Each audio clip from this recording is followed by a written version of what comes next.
morning, everybody. Welcome to the latest episode of the Mobilecast. We're coming to you live from our makeshift studio in New York City today, and I'm your host, Brian Katz. We're going to be talking about application development for mobile and some of the lessons our guest has learned putting apps together in the last 6 years. We're really lucky to have Steve Damadeo on today. Steve runs IT operations at Festo, a pneumatics and industrial engineering firm from Germany. Welcome to the Mobilecast, Steve. Please introduce yourself. Well, thanks for inviting me, Brian. I really appreciate the chance to come and talk to you today. My name's Steve Damadeo. I'm the IT operations manager for Festo Corporation. As you mentioned, we do a lot of industrial automation and pneumatics throughout the globe. I've had my current position for about 7.5 years, actually. And what did you do before you were doing this? Before that, I was a high school high school social studies teacher. Probably helps if I remember what subjects I was teaching. So I taught for a while, got out of it. This is a hobby I happen to be good at, and I just kind of fell into it. So it's been interesting that way.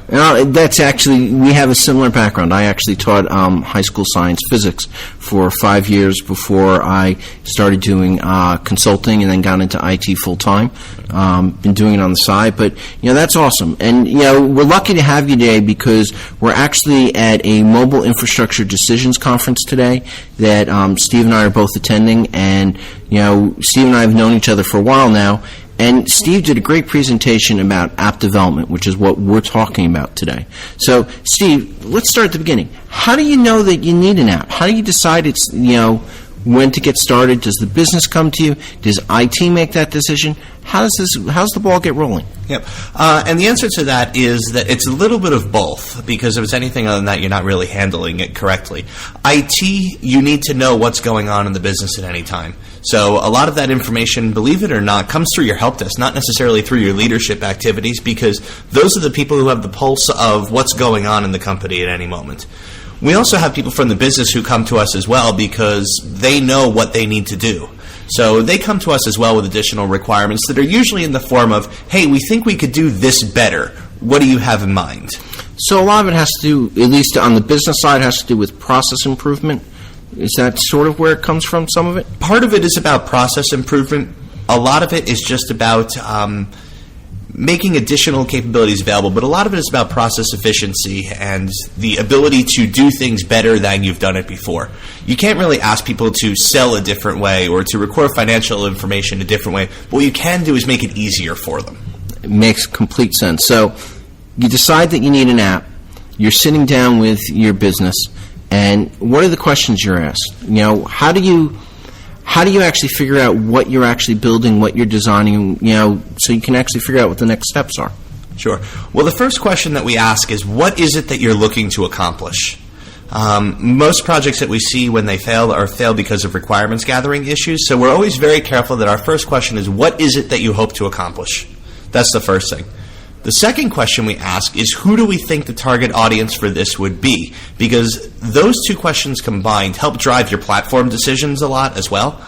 And then the third thing is, what data or information do you think you're looking for?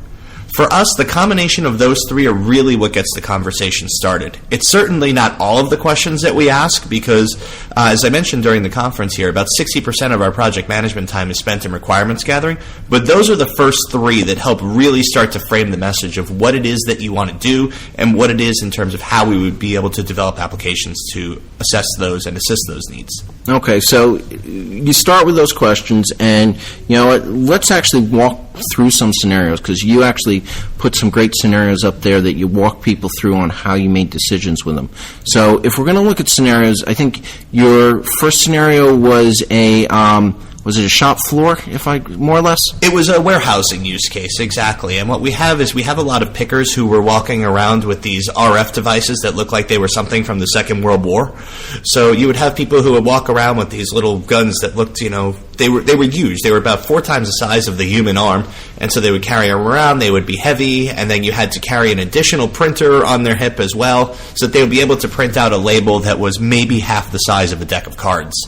And so our warehouse people came to us and said, is there a way that we can do this better? And then on top of that, we also had the supervisors who came to us and said, well, I don't want to be floating around the shop floor with a laptop all day. 1, the battery doesn't last that long. 2, I need my other hand free. And 3rd, I need some easy barcode scanning capabilities. So what can you do for us? So you kind of ended up in a situation where 10 or 15 years ago, they had to use what may have been new then, although from what you're describing, it may actually be 20 or 25 years ago. But you have a situation now where you have smartphones and other devices where they fit in the palm of your hand. You can do some of this barcode reading and other stuff with it. So what kind of questions did you ask, and what did you find out as you talked to them? Sure. So this one was interesting because the first questions that we asked are what is it that you're looking to accomplish, and what are some of the challenges that you're facing right now? So as I mentioned before, that really is the first question that we ask. The second thing was, are there any applications or any data that you're looking to access? And in the case of this particular example, we talked a lot about accessing our back-end ERP system. We use SAP. That's a fairly standard system in the environment for people who were using a lot of ERP capability. And so what it meant for us is that really drove us into a direction of trying to find something where we would be able to access the back-end data, but on a form factor that was far more friendly and far more efficient than what they were dealing with now. That was our first set of questions. And then after that, we actually sent a couple of our people down, and we did a day in the life. We actually walked around with some of the pickers and some of the warehousing people, so that this way we could get a feel and an appreciation for what it was that they were trying to go through. That's awesome, because I've written a couple posts about this, and when I talk to people, it's one of the biggest things that I talk about is you got to spend time with the user. You really need to know what they're doing, because then you understand what the pain points are and what, you know where to put the work and what you're trying to design. Mm-hmm. Yeah, and you're exactly right there. You need to put the time in. I'm a firm believer that it's entirely about the user experience, that you could build the best possible application from an IT perspective that you think, but if somebody doesn't like it and somebody's not going to use it, and if it's not user-friendly, then you failed. Yeah, as you know, I like to term that a crapplication, and quite honestly, people won't use crapplications, especially in this day and age, where they can go into an app store and buy an app that does it better. Now, in your case, that's a little more difficult. Obviously, it has to access the ERP system and everything else. So, what else did you find when you were talking to them? What we found first off was that we originally came with the opinion that we were going to say, it was great that you wanted mobility, we wanted a small screen size, and our people were immediately thinking smartphone capability, because we said, all right, our supervisors are already carrying smartphones with them, so let's not give them an additional device, let's give them that they can use it. But as soon as we tried to bring up our ERP system, we realized that it was nearly impossible on that type of screen size to do it. So that drove us in terms of the form factor look a little bit. That was the first thing that we noticed from walking around with them. The second thing that we noticed with them is that they were wireless all of the time. So it led us to also come to the realization that what we thought was okay for our infrastructure wasn't enough. So we actually had to modify the infrastructure to accommodate the application. And I think that's something that gets missed a lot of times between app dev and operations groups, is the idea that the two go hand in hand. You can't really change one without thinking about the other. You can build the best application in the world, but if it requires connectivity and you can't connect, it's useless, and your pickers are sitting on the floor doing absolutely nothing. Yep, exactly right. And for us, the idea of failure there is not to, quote or steal from the Apollo 13 movie, but failure is not an option for us. We have to find a way to make it work, and that really was the impetus for how we were going forward with that. So that was the first thing that we were doing. And then the second thing that we were doing was we came to the realization very, very quickly as well, was that it's not an IT project. And I say it all the time, there really is no such thing as an IT project. It's a business project that happens to use technology as an enabler. So it wasn't just that we were developing a solution and then it would be tested by users or key users. It was actually very much developed hand in hand between what we were doing and what the supervisors had. So there was a lot of input into the process as well. It led to a lot of user experience and screen design changes, what most people would term the presentation layer. Yeah, it's a really good point there, because the users need to be involved the whole time. One of the failures that I've seen is when the business comes to IT or the developers, however it works in whatever company you're in, and they say, we want this app, and then the developers walk away, build an app. The business may say, usually comes in the middle and says, can you add a couple more things, which makes it really big. But the other piece with that is they never involve the users, so they design what they think's perfect, and the users use it, and it just doesn't work. It doesn't fit their style, whatever else. So you're gathering all these requirements and all, and so did you decide to build a new app? Did you decide, what was the solution that you guys came up with? Sure. In this instance, we found that because it needed to access our back-end system, we knew that the concept of trying to develop another app for it was not the best course of action. There was a couple of reasons. Number one, if you've ever dealt with SAP, you know that it's a rather large monolithic environment, and getting them to do something where you can basically render the entire GUI to them is not easy. Two, we didn't want to change the process for the people who were using it. It was what they were comfortable with. And if you try and enact a process change, I always tell people good luck. Because user behavior is always something that's difficult to change. You can try and educate and work on it, but it has to be intuitive and something that's comfortable to them. And the third thing that really came from working with them and involving them a lot was the idea that we didn't want to try and develop it because we didn't know how. He talked a lot about the core competencies in terms of being able to make the calls and knowing what you're able to do and what you're not able to do. And for this instance, we didn't have the skill set that was necessary for it, so we said, all right, let's see if we can find a better way that leverages what we have already without adding existing complexity and still meets the needs and is something that people can be happy and comfortable with. So what did you end up with? What we ended up doing, believe it or not, is on that instance, we ended up using a desktop virtualization system through the iPad. And we picked the technology with the iPad simply because the Android ones we weren't very convinced about from a security perspective, and a lot of the Windows mobile tablets hadn't been out yet. As I mentioned before, the screen size question drove us to the tablet form factor, and we knew it had to be smaller than the laptop and larger than the smartphone. So the tablet was a logical choice there, being the intermediary. So that was really the first part. So you picked a device, and then you went with desktop virtualization to get the app there, and were they able to use the tablet to actually do the barcoding and everything else? Yep. What we needed to do is we needed to go out and find some peripherals that worked for it, because I talked about the barcode scanning component earlier. And so for that, we were able to just find a regular Bluetooth scanner that was available on the market, and it was something that integrated at the device level. So we didn't want to try and do our own Bluetooth integration into the application because it would have been overkill. So we took the Bluetooth integration that was available to the iPad device and then used the desktop virtualization render over the top of it to simply handle the application need. And I want to point one thing out here, because a lot of times the idea of desktop virtualization on tablets gets a really bad rap, and in most cases it's justified. I know you've talked about it a little bit as well. I'm not a huge fan, but Right. Again, you have to look at the use case, and that's always part of it. Right, and that really was the biggest thing, was we knew that we didn't have a better option to be able to do it. We couldn't develop the application without it becoming a crapplication, as you like to call it. And we wanted to make sure that when we were doing the virtualization that it was compartmentalized and just for a specific reason. So for our supervisors, when they walk around, they still use the native email clients for a lot of their regular work. But when they needed to access SAP, it was just a matter of one button that we would then script that opened it up, logged them into their virtual console, and opened them right up to the SAP login screen. Perfect. So what were the savings? I mean, what the product, what did it end up looking like when it was done? I mean, did you see a huge process improvement from them? Morale, was it just morale, or was it made their jobs easier? This was a feel good and make people's job easier project for sure.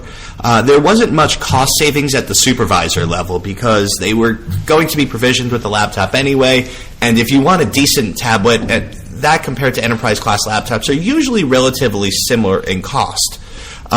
We got benefits when we were starting to deal with the individual pickers themselves, because I could put, and we actually used the iPod Touch, similar logic, barcode scanning, desktop virtualization, piggybacks on our own infrastructure. So we used that for tremendous cost savings, because the RF devices themselves that we use were $1,800 to $2,000 by the time you had to get all the accessories and the additional batteries and the charging stations. So we achieved about a 50% savings on the individual pickers.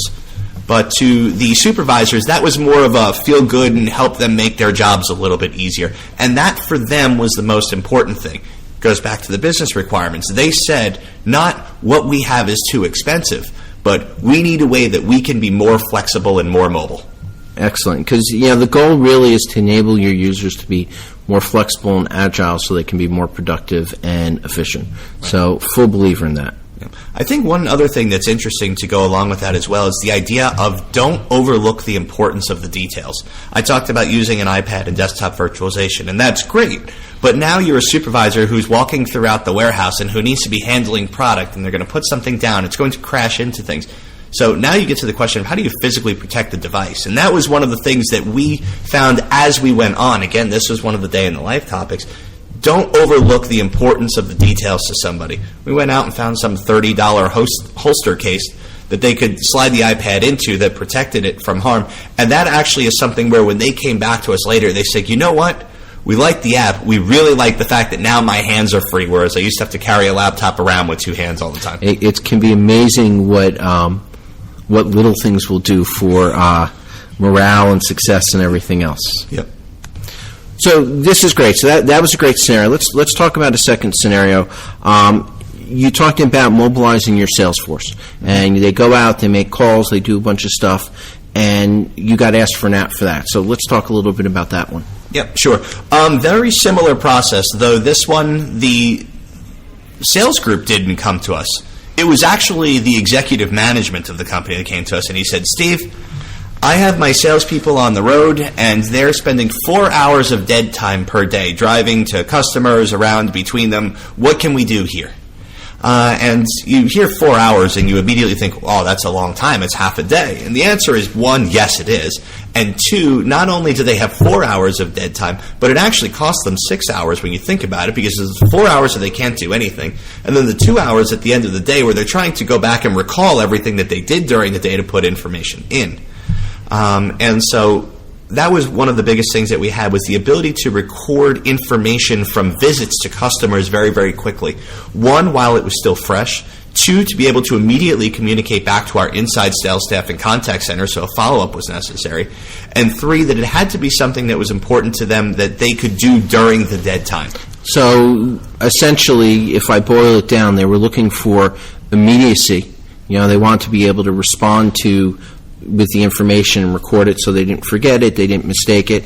They wanted to be efficient as far as getting that data back so the internal sales force didn't have to wait till the end of the day to see it. And in reality, they wanted to save time. Yeah, a lot of it is about time there. And this was really one that was about productivity improvement. It wasn't about cost savings, it was about productivity improvement. Now, productivity means money. Yeah, so, I actually wrote a blog post about this recently, about the difference between cost and value. And it's not always about saving money, it's how much value the changes and the stuff that you put in get you. And, going mobile, I've actually seen companies where they've said, well, you know what, let's not get this iPad or this tablet, let's get this tablet because it's going to save us $200, not realizing, in order to get the solution to work, you want something that's consistent, does its job, and everything else. So you knew what you wanted to start with, and I'm going to guess that you then spent a couple of your guys spent the day in the life with your sales force. You assume correctly. We sent one out to New Jersey, and we sent one out to North Carolina as well, so that we could get a feel for geographically also how people would operate differently. Because a lot of times we look at something as a one-size-fits-all approach, and particularly in countries like the U.S. where we're geographically distributed, how business is done and how sales is done is very, very different. So what did you find? What did you come up with, and then what did you build? Sure. What we found out was that people were forgetting a lot of what they were talking with the customers about. So a few members of my staff actually sat in on some of the meetings between our salespeople and our customers, and were taking notes about what was going on. Then they would ask the salespeople, once they came out of it, what was discussed, and they would record that. And then they would ask them again at the end of the day what they had talked about. And it was like the one-person version of the telephone game. A lot of the information was lost in the transfer, so the idea of the immediacy of it was gone, and with the immediacy went the details and the specifics and the information that really was the value generator there. That's sort of the micro-expressions, what you see and what is important at that moment. Those are the things that got missed from the immediate point to the end of the day. Okay, so you now know what you want to fix. You've proven that, it's certainly a problem. Mm-hmm. What did you design?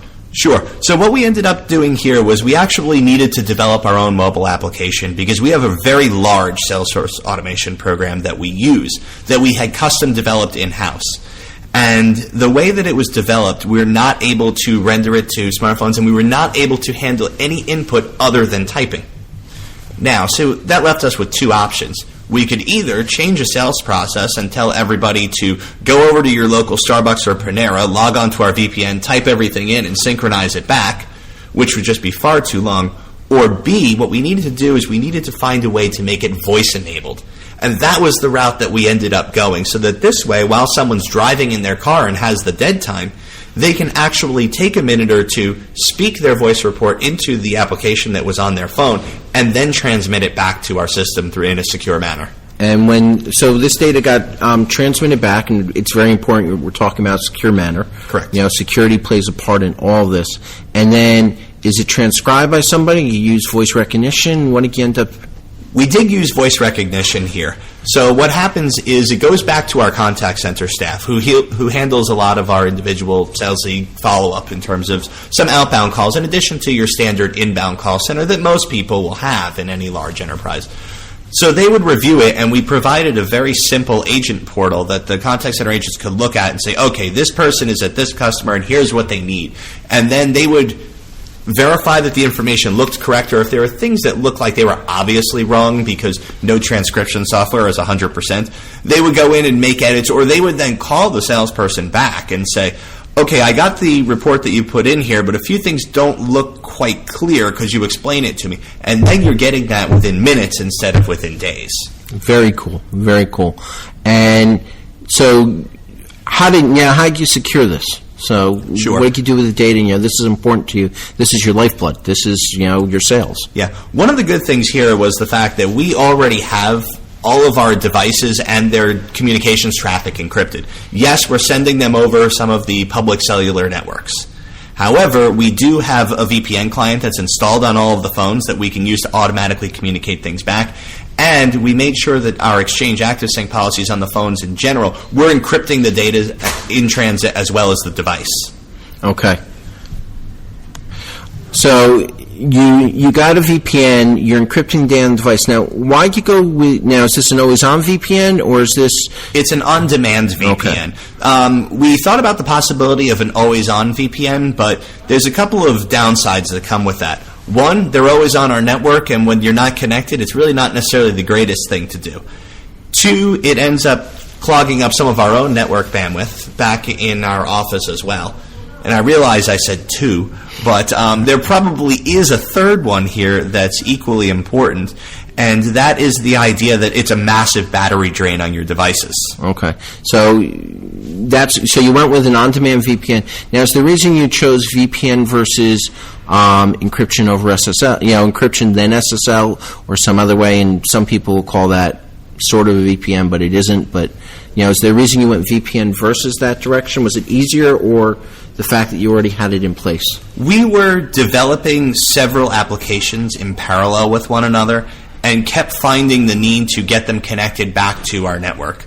Our VPN systems were mobile capable. In other words, we could connect to them. The only thing that we needed to do was figure out how to extend the certificate to the device. So for us, a lot of it was the path of least resistance, really. And that was the reason that we ended up going that route. We were going to use it for different things, and so that was important to us. One of my big things that I always like to talk to people about is the idea of keeping things simple whenever possible. The moment you're adding complexity to your infrastructure, you're inviting trouble. Absolutely. And, what I like, and you said it, but, let me bring it to the forefront, you reuse something. And, that's important to, when you're building apps, to actually make reusable parts. Yep. Because, first of all, if something goes wrong with that part, it's the same part in all of them. You just you fix it once, then you replace it in all of them. But the other piece is in the design and phase and everything else, you only have to develop it once, and it makes it a much simpler solution. Yep. And you're exactly right about that. Leveraging your existing infrastructure and leveraging your environment and what you have when you can is immensely helpful to you. Now, the security people would say that it causes some containerization problems, and now you make yourself susceptible so that if your VPN goes down, you've taken down everything. And I would argue that, yes, that is correct. But those are things that from an infrastructure perspective you should be building robustly anyway, because we're using it if you're using laptops or if you're using mobile applications to connect, and it's something that's critically necessary for our organization. It makes sense, and it's a piece of you definitely build robustness, and you may stay using a VPN for the next 5 years. You may decide that, hey, there's an easier way to handle this that's better on the battery or something else, and you may move that direction. Yeah.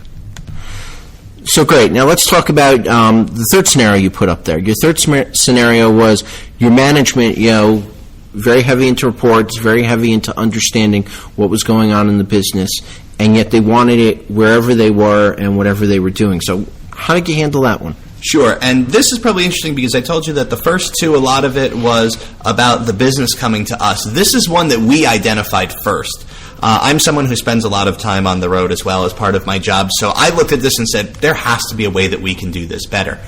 And so what we were really looking at was the idea of being able to see critical sales and profitability information, sometimes when you were on the network, sometimes when you weren't necessarily on the network, so how are we going to be able to store and access these things? And so what we ended up doing here was we actually have a platform that's in place. We didn't have to build anything new. So I didn't need to try and virtualize desktops. I didn't need to try and build our own application. But here, we actually already had it web-enabled. So this was one of our easier use cases where we were able to look at it and say, you know what? We're able to mobile enable this relatively quickly. We knew that some of the figures wouldn't necessarily render quite right, but it's not like somebody was trying to create presentations off of it from a phone. They just wanted to be able to see at a glance, if I'm out on the other side of the country, what's going on. Okay, so you let's tackle this a little bit. Sure. You have this. You have the data available, mm-hmm. and it was web enabled, but it wasn't mobile enabled. So what were the steps that you took to mobile enable it? Sure. The only things that we really needed to do to mobile enable it were, one, get it so that we could connect externally from our phone. So this comes back to the idea of reusing the VPN that I spoke about a moment ago, and the idea of using different things to put them together. So this is one where we really just needed to VPN enable it, and the rest, believe it or not, did itself. So you didn't have to do much work there. As soon as we were able to mobilize the VPN, we were okay. The challenge for us came in setting it up so that you didn't have to manually log into the VPN each time. Because if I'm an executive flying on a plane, we sort of operate by the 3-click rule, which is that if it takes more than 3 clicks or touches to get what I need, it's too far gone in terms of complexity. Usability is paramount. If your users can't get it, they'll find a different way. Yep. So what did you do for that piece? So what we did was we actually programmed the links so that what would happen is the link that you would use to go in there, it would be set up so that if you automatically chose an intranet link, which is what this basically was, it was set to automatically trip the device certificate to connect to the VPN to then go into the site.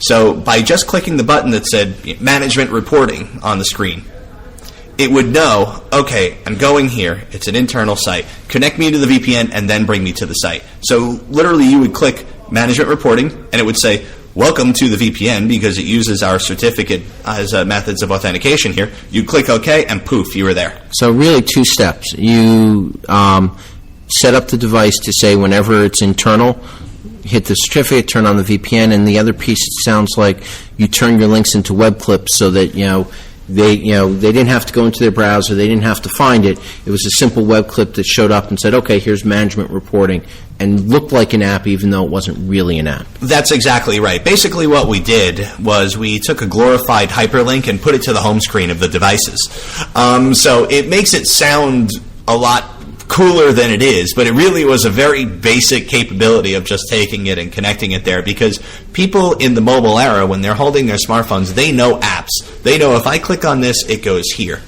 There was an interesting number that came out that said how much of the time spent on your mobile devices is spent in the browser. And most people would probably think it's 50, 60, 70%.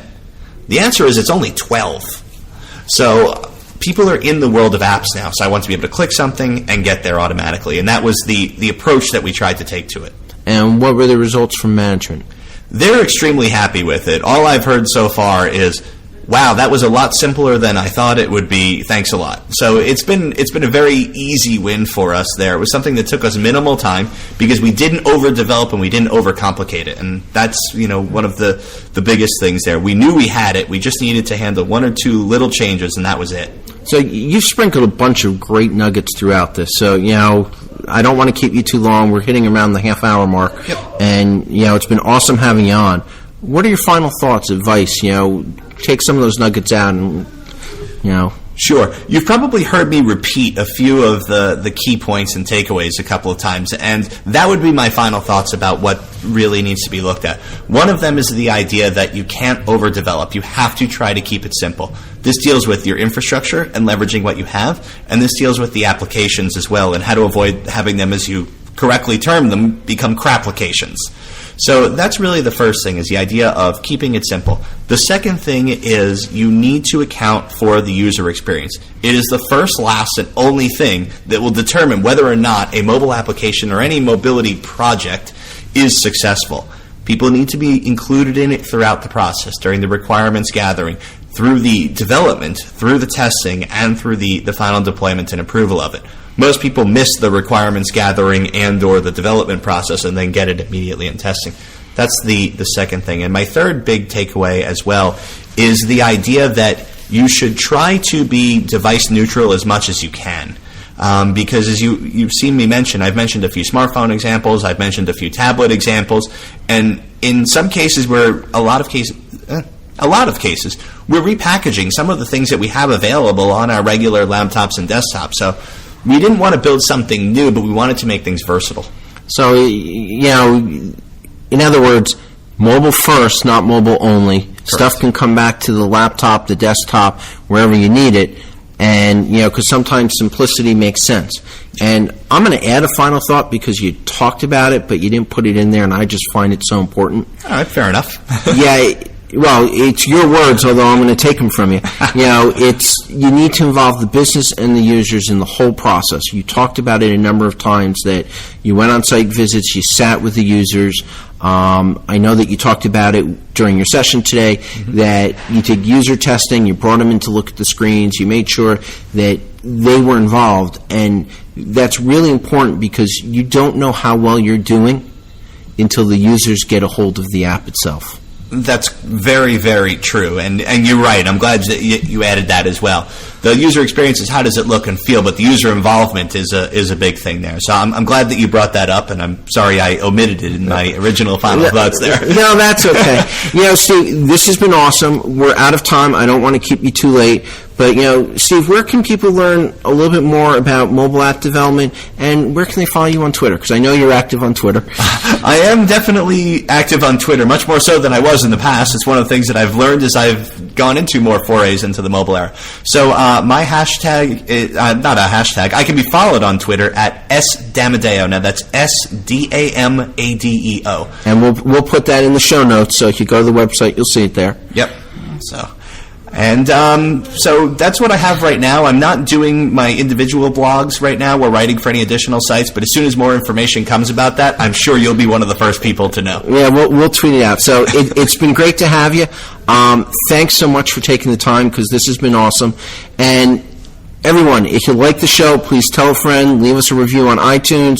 You can follow us on Twitter at the Mobilecast, or on the web at thecloudcast.net, where you can find links to everything Cloudcast and the Mobilecast. And we actually got some really great shows coming up. We're going to be recording another one later this afternoon, and possibly a third one tonight. So we're going to hit you up with a couple shows in probably the next week or so. So keep your eye out and have fun.